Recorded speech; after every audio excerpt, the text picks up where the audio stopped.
বাংলাদেশের রাজনীতিতে এখন বড় প্রশ্ন একটি, আগামী নির্বাচনে আওয়ামী লীগ বিরোধী শক্তির সমীকরণ আসলে কোন দিকে যাচ্ছে। বিশেষ করে বিএনপি নেতৃত্বাধীন জোটে জাতীয় নাগরিক পার্টি অর্থাৎ এনসিপি ঠিক কত আসন পেতে পারে, এ নিয়ে রাজনৈতিক অঙ্গনে চলছে নানা জল্পনা কল্পনা। এনসিপির নেতাকর্মীরা ৫ আগস্টের পর থেকেই মাঠে সক্রিয়। সরকার গঠন থেকে শুরু করে বিভিন্ন ইস্যুতেই তাদের ভয়েস সব সময় জোরালো। ফলে তাদের দাবি, আসন নিয়ে এবার আর অবহেলার সুযোগ নেই। রাজনৈতিক সূত্র বলছে, তৃণমূল এবং সংগঠন বিস্তারের জায়গা থেকে এনসিপি চায় অন্তত ১৫ থেকে ২০টি আসন। যদিও এই সংখ্যা আদৌ গ্রহণ করবে কিনা বিএনপি, তা এখনও পরিষ্কার নয়।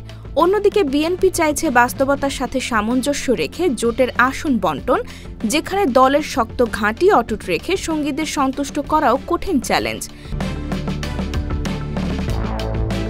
বিশ্লেষকদের মতে বিএনপি হয়তো শুরুতে এনসিপিকে ৫ থেকে ৭টি আসনের প্রস্তাব দিতে পারে, পরবর্তীতে সমঝোতা নির্ভর করবে আলোচনার অগ্রগতির ওপর।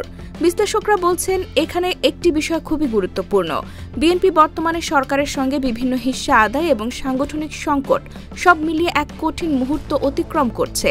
তাই কোন আসন কোন এলাকায় ছাড় দেওয়া হবে তা ঠিক করতে সময় নেবে তারা।